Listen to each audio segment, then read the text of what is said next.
Hey everyone, how are you? Welcome to Backspace.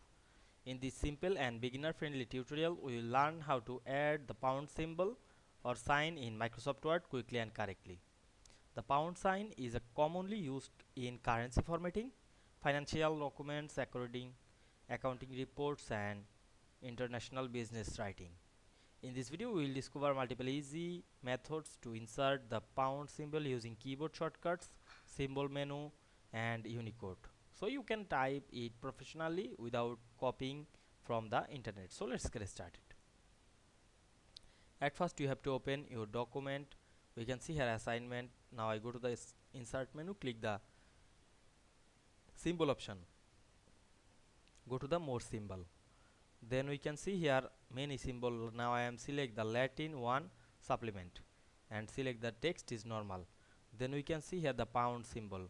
Now I am select the symbol and we can see here the name is the symbol. Then click insert and click close.